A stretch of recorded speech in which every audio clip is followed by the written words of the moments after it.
اس زمانے کے اندر یمن کا بادشاہ ابرہہ تھا۔ اس نے جب یہ دیکھا کہ جب حج کا موقع آتا ہے تو لوگ بڑی تیاریوں کے ساتھ، بڑی نظر نیاز کے ساتھ بیت اللہ کی طرف چل پڑتے ہیں، تو اس نے کہا کہ یہ لوگ کہاں چلے جاتے ہیں اس موسم کے اندر؟ لوگوں نے کہا یہ بیت اللہ کا طواف کرتے ہیں، بیت اللہ جاتے ہیں، بیت اللہ کی زیارت کرتے ہیں، حج کے لیے جاتے ہیں۔ تو اس نے کہا کہ اچھا وہ بیت اللہ کوئی سونے کا بنا ہوا ہے؟ کہا نہیں، سونے کا نہیں ہے، پتھر کا ہے اور بالکل سیدھا سادہ سا ہے۔ اس نے کہا کہ اچھا چلو میں اس سے عالی شان اور اس سے بہترین ایک گھر جو ہے وہ یمن کے اندر بنا دیتا ہوں تاکہ لوگ اس کا طواف کرنا شروع کر دیں۔ اور اس نے ایک بہت زیادہ خوبصورت قسم کا ایک گھر بنایا، بیت القلیس اس کا نام رکھا۔ اتنا اونچا بنایا کہ بندہ نیچے کھڑے ہو کر دیکھتا تھا تو اس کی اونچائی اس کو نظر نہیں آتی تھی، اور اس کو بہترین قسم کے سونے سے، چاندی سے، ہیرے سے، جواہرات سے جڑ دیا اس کو بہت اچھے طریقے سے۔ بڑا خوبصورت قسم کا اس نے گھر بنایا، اور اس کے اندر باقاعدہ ہر آن ہر گھڑی عود اور عنبر اور خوشبوئیں جو ہیں وہ مہکنے کا انتظام کیا۔ جب یہ سارا انتظام ہو گیا تو اس نے پھر اعلان کیا کہ آج کے بعد بیت اللہ کوئی نہیں جائے گا، جس نے طواف کرنا ہو اس بیت القلیس کا طواف کیا کرے، یہاں آئے اور یہیں آ کر اپنا حج اور عمرہ جو کچھ کرنا چاہتا ہے وہ یہیں آ کر کیا کرے۔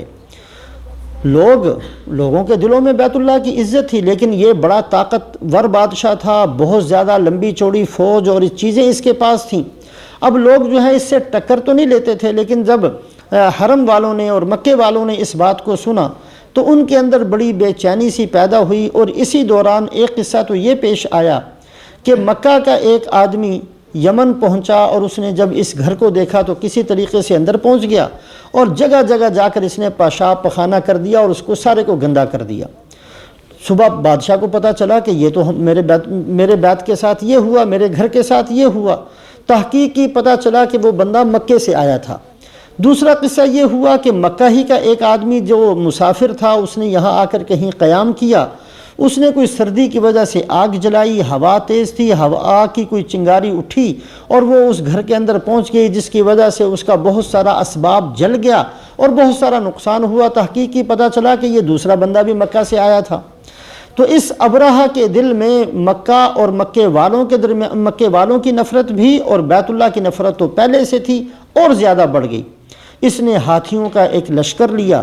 اور اپنی فوج ساتھ لی، بہت سارے ہتھیار باندھے اور اس نیت سے یمن سے چلا کہ میں نے بیت اللہ کو توڑ دینا ہے، نعوذ باللہ۔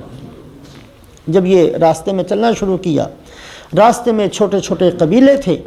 اور وہ سارے کے سارے قبیلے جس راستے سے گزرتا وہ آ کر اس کے سامنے آہوزاری کرتے، اس کے پاؤں کو ہاتھ لگاتے، اس کی منت خوشامد کرتے کہ اگر تیرے بنائے ہوئے گھر کا کوئی نقصان ہو گیا ہے تو ہم سے بدلہ لے لے، اگر تو کسی کا خون بہانا چاہتا ہے ہمارا خون بہا لے، ہم کمزور ہیں، تیرا مقابلہ تو نہیں کر سکتے، لیکن بدلہ ہر طرح کا دینے کے لیے تیار ہیں، جو تو چاہتا ہے ہم سے لے لے، لیکن یہ بیت اللہ کی عزت اور احترام کے اندر فرق نہیں آنا چاہیے۔ یہ ایسے تکبر کے اندر اس وقت بھرا ہوا تھا، یہ کسی کی بات کو نہیں سنتا تھا۔ چند قبیلے ایسے آئے، جب اس نے بات نہیں سنا تو وہ آگے مقابلے میں آئے، لیکن ان کو شکست ہو گئی۔ ایک قبیلے کو شکست ہوئی، دوسرا ایک اور قبیلہ آیا، اس کو شکست ہوئی، اس کا سردار تھا جس کا نام تھا نفیل ابن حبیب۔ اس نے ابرہہ نے اس کو گرفتار کر لیا، اور گرفتار کرنے کے بعد اس کو قتل کرنے لگا، اور پھر اس سے کہنے لگا کہ چلو ٹھیک ہے، میں تمہیں قتل تو نہیں کرتا، میں بیت اللہ تک میں نے جانا ہے، مجھے راستے کے اندر رہنما اور رہبر چاہیے جو مجھے راستہ بتلاتا رہے، تمہیں راستہ آتا ہے؟ اس نے کہا مجھے آتا ہے۔ اس نے جو ہے اس کو ساتھ رکھ لیا۔ اس طریقے سے یہ بڑی شان و شوکت کے ساتھ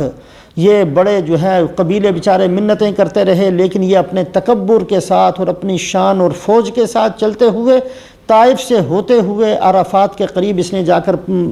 پڑاؤ کیا، وہاں ٹھہر گیا۔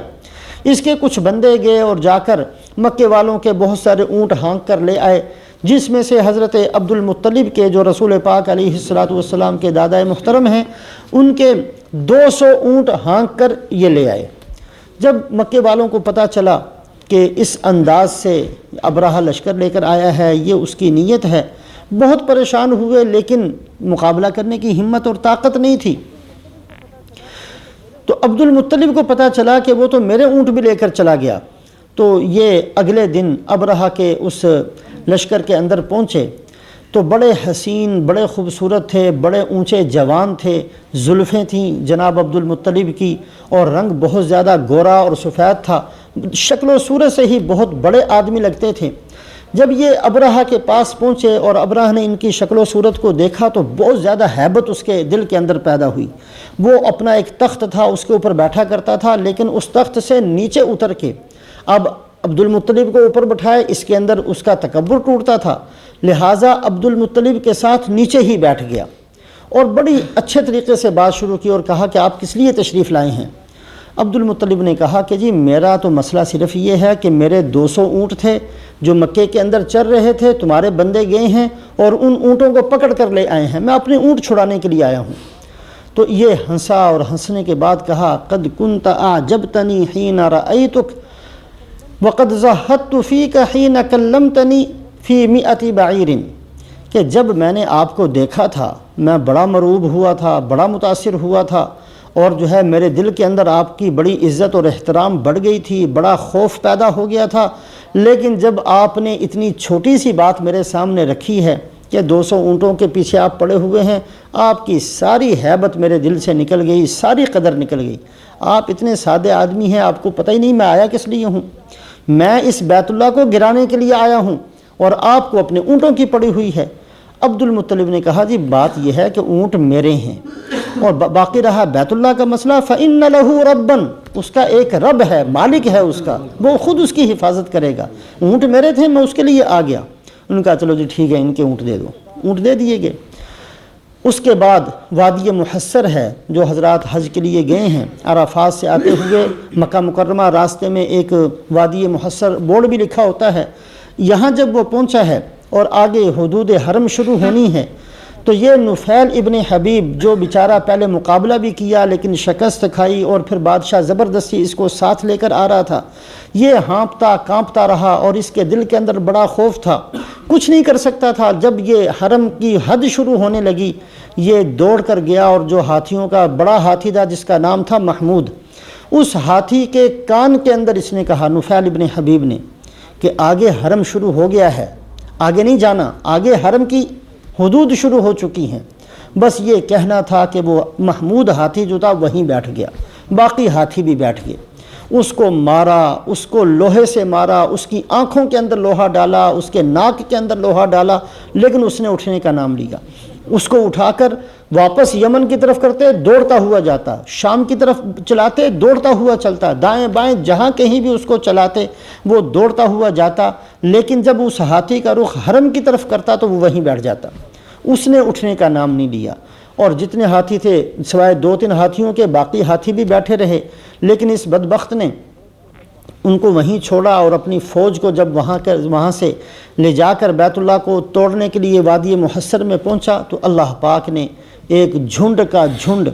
چھوٹے چھوٹے پرندوں کا، جو چڑیا سے تھوڑا سا بڑا، کبوتر سے تھوڑا سا چھوٹا، مفسرین فرماتے ہیں کہ وہ اس کے بعد وہ جانور کبھی بھی دوبارہ نہیں دیکھا گیا۔ وَأَرْسَلَ عَلَيْهِمْ أَلَمْ يَجْعَلْ كَيْدَهُمْ فِي تَضْلِيلٍ، اللہ فرماتے ہیں کیا ہم نے ان کی ساری تدبیر کو ضائع نہیں کر دیا؟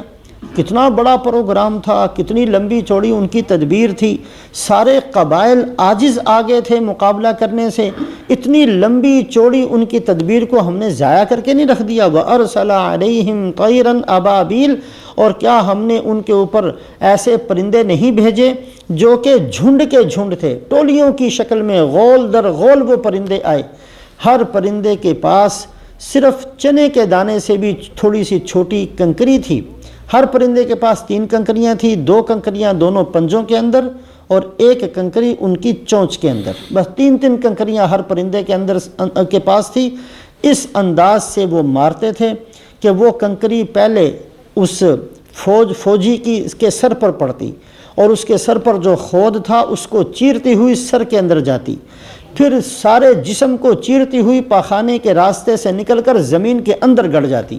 اور وہ ایسی زہریلی ہوتی کہ وہ بندہ وہیں گر جاتا، اور یہ نہیں کہ مر جائے بلکہ اس کے اعضاء جھڑنے شروع ہو جاتے، تھوڑی دیر کے بعد اس کا ناخن جو ہے وہ جھڑ کر گر جاتا، پھر اس کا پورا جھڑ کر گر جاتا، پھر ہڈی جھڑ کر گر جاتی، اس انداز سے جیسے کوئی چیز بہہ جایا کرتی ہے، پگھل جایا کرتی ہے، اس انداز سے وہ لوگ بہت دیر کے بعد، یہ نہیں کہ اسی وقت ان کی موت آ گئی، بلکہ بہت وقت لگا اور کئیوں کو کئی مہینے لگے مرنے کے اندر، آہستہ آہستہ ان کا جسم جو ہے وہ گل کے اور سڑ کے اور بہہ کے گرتا تھا۔ اس انداز سے ان سب کی موت آئی۔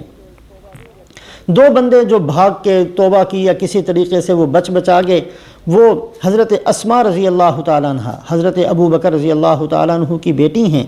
وہ فرماتی ہیں کہ میں نے دو بندوں کو ان میں سے دیکھا جو کہ نابینا ہو گئے تھے اور بھیک مانگا کرتے تھے۔ یہ اس ابرہہ کے لشکر کے دو بندے تھے جن کو میں نے اپنی آنکھوں سے دیکھا۔